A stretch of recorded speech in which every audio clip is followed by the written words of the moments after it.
What up? It's your boy, Randy Stress. Welcome to the Stress-Free Zone. As you know, this is a show that lets you meet athletes and celebrities on a more personal level. Today, backed by popular demand, director extraordinaire, Jillian Book. And she is joined by something I love to see, UFC fighter, Ashley Evans-Smith, who is now not only the host of Sex and Violence with Rebel Girl, but an actress. She is joining Miss Bullock and my producer working on A Cup Full of Crazy. It exposes the complexities of mental health. Ladies, welcome. Thank you, Randy, for having me back. Good to have you back. Hey, Randy. Nice to meet you. Thanks for having me on the show. Once I'm going to do something that I don't normally do. I'm going to relinquish control for a second because I really want to let Jillian talk about this movie because, again, as I said, mental illness is swept under the rug, and I want to give her a chance to talk about this movie and everything you guys are doing because it seems like it's going to be another smash. It's going to be phenomenal, and I give it to you. Well, thanks, Randy. A Cup Full of Crazy deals with a female who's a mixed martial arts fighter, and she's an award-winning screenwriter. And she deals with mental health issues through her training. That's how she helps calm her. That helps her reduce her anxiety. When you think about the fact that 450 million people worldwide are dealing with some form of mental health issue like anxiety or depression, this is a very important subject, and it also oftentimes has a lot of stigma and shame surrounding it.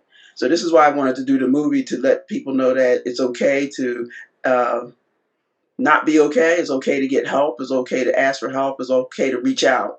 And we have a lot of good people in the film, especially professional fighters, and along with Ashley, we have other people coming aboard like Tybo creator Billy Blanks. I loved him since all the time. I love Billy, so he's on by. We got a lot of good people, and it just talks about, like I said, the mental health aspect and how people deal with it differently. Everybody has their own way, and Angela, who's the lead character in this movie, she deals with it through her MMA training. So, Ashley, how did you get into this?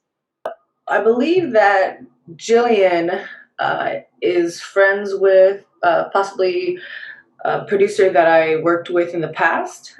His name is Antoine. And we worked on a film called Lola, which is a boxing movie, and the lead character is a female. It's there's a lot of females in the movie. I played a non-speaking role.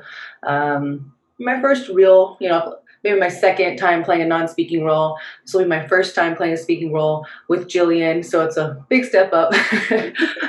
Like you said, I'm a fighter first who's dipping her toe into the waters of podcasting and acting and, other things, because we can't fight forever, right? I'm 33, going on 34 in July, and I'm really appreciative of this opportunity to maybe get into the acting world post-fight career. But for the time being, since it is a small role and the world is as crazy as it is, it's kind of perfect.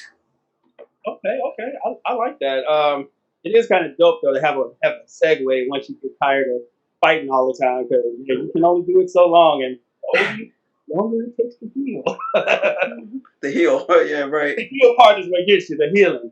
I want to ask you a question about your podcast, Sex and Violence with Rebel Girl. And one thing I loved about it is it's not what you think. You think it's going to be all of this sex, and it's really talking about some important things. Like, I didn't realize that there are women, because I think of athletes as being, as fit as your body is here, so that means your mind is. And I was surprised to learn that some women are actually insecure about their bodies still, even as fighters. And that was a shock for me. So how do you guys deal with that kind of stuff? It's unfortunate, but yes, even women and men, the show, we have both guests, men and women on the show. It's similar to this podcast in the sense that where it allows you to really get to know athletes, actors, famous people who you would never get to see a personal side of otherwise. So we talk about dating and romance and their love lives, as well as we talk about their career. And yes, sometimes we get into hard-hitting topics, not just aesthetics and the way you look, but sometimes some women have, unfortunately, and men, been victims of domestic violence. They've been they've been molested or touched inappropriately, and you think at first, oh, sex and violence, it sounds sexy, and it does get very X-rated at times when we talk about sex, but there are hard-hitting issues, and it's kind of perfect because, unfortunately, mixed martial arts is the fastest growing sport, so it's very, very big right now. And unfortunately, mental health is very, very rampant.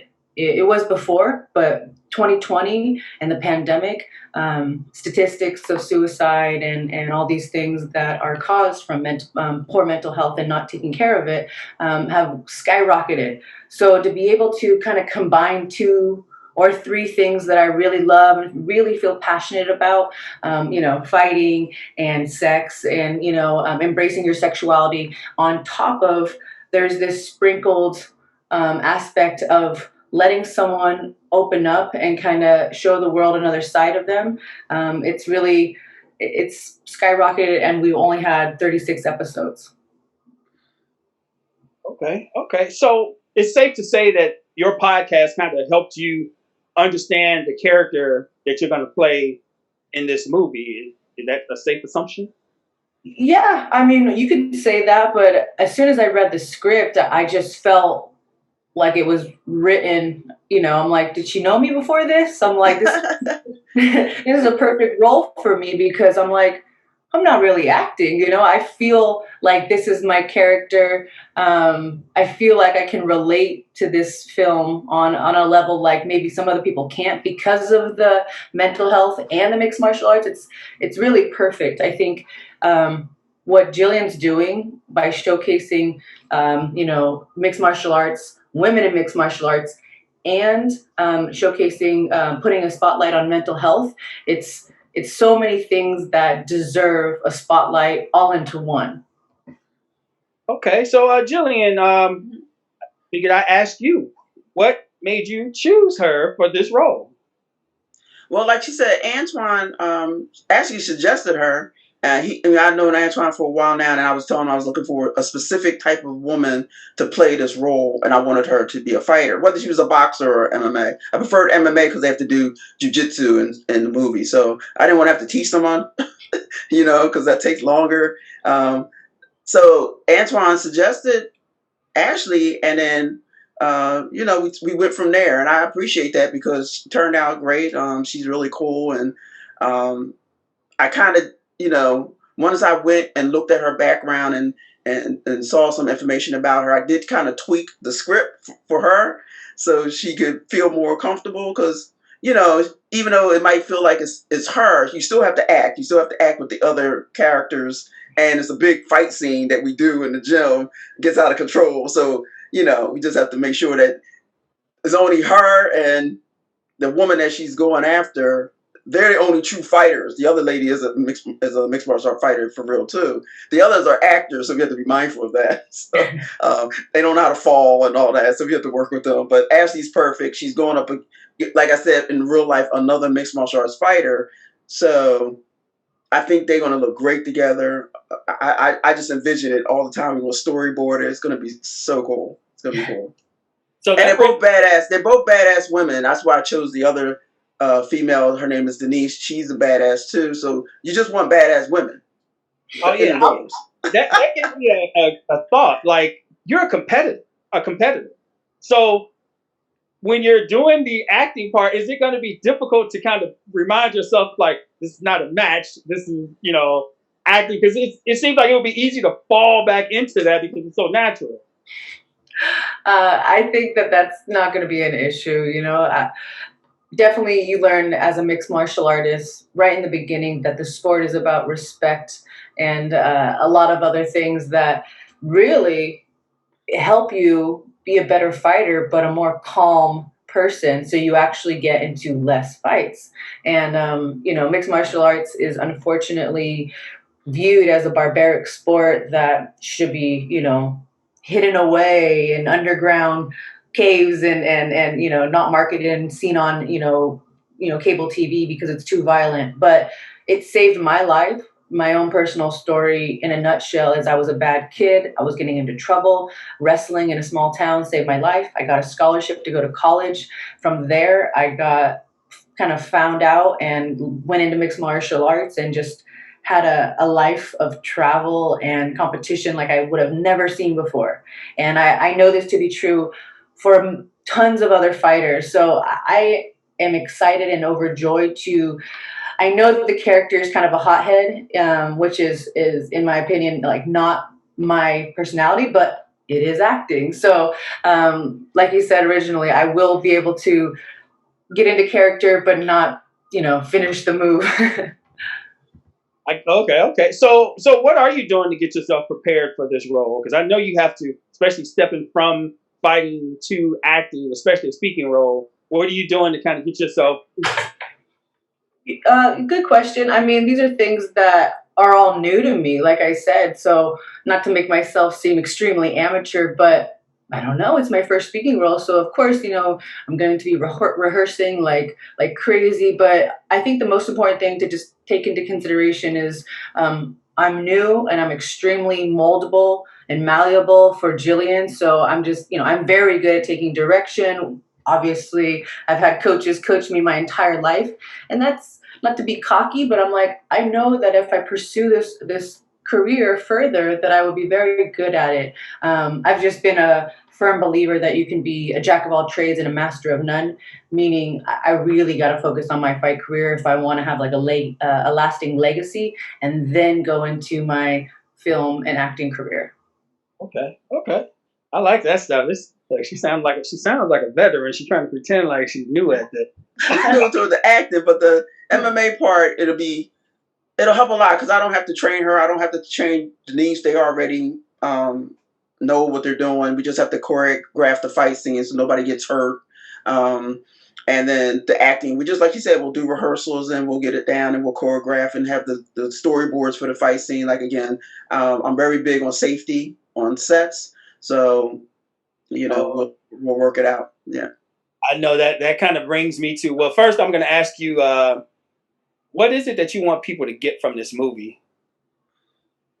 Well, I want to have a more open dialogue when it comes to mental health because, like Ashley was saying, especially last year, people were just, you know, going through the ringer with this mental health. And if people already were dealing with health issues, mental health issues got worse due to COVID, and we're still not through it. So, and I just want to see it from a different perspective of it's not your typical script where someone has mental health issues and she looks crazy or insane. People can look perfectly normal, but inside they're dying. Inside they're crying inside and they're having a really difficult time. But you don't see that through a lot of people. You just don't see it. So I wanted to expose that, again, somebody might be looking at this movie and like, after this, go get some help, you know, because they're like, that's me. I need to go get some help.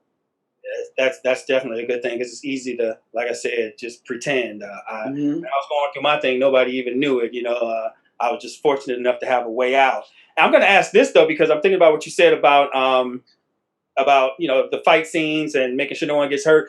I played football and I wrestled, and I know how plain something can get you hurt because I accidentally broke one of my friend's collarbone and another guy's ribs. So I'm going to ask, I'm going to ask Ashley this. What is the dumbest way you've been injured?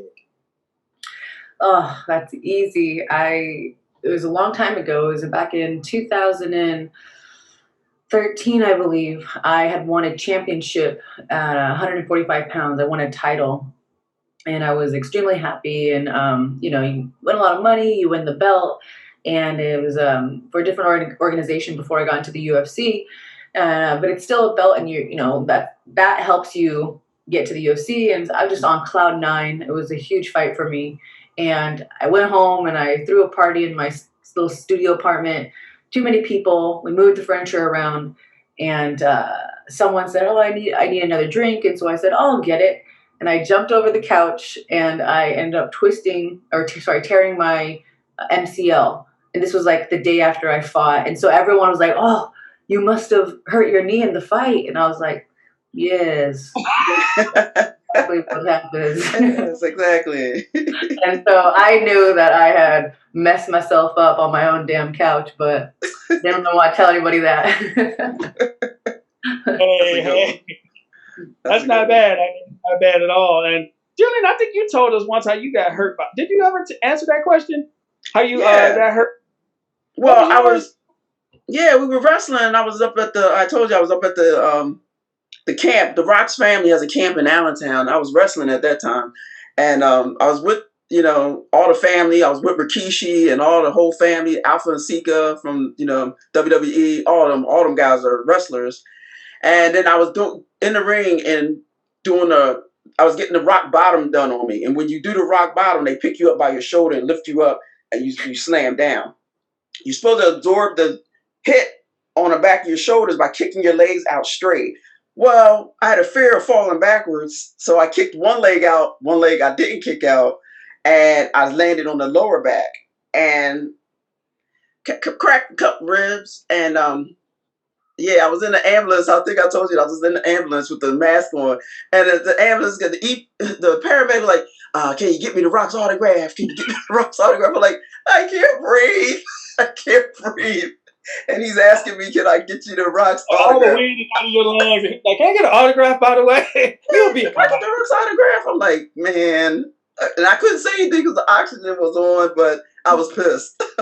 Oh my God. Okay. I'm going to come back to Ashley and ask a question because I understand as a wrestler you have to cut because as UFC fighter you still have to do the same thing we had to do, and that's cut weight, and we become evil. I'm normally like this.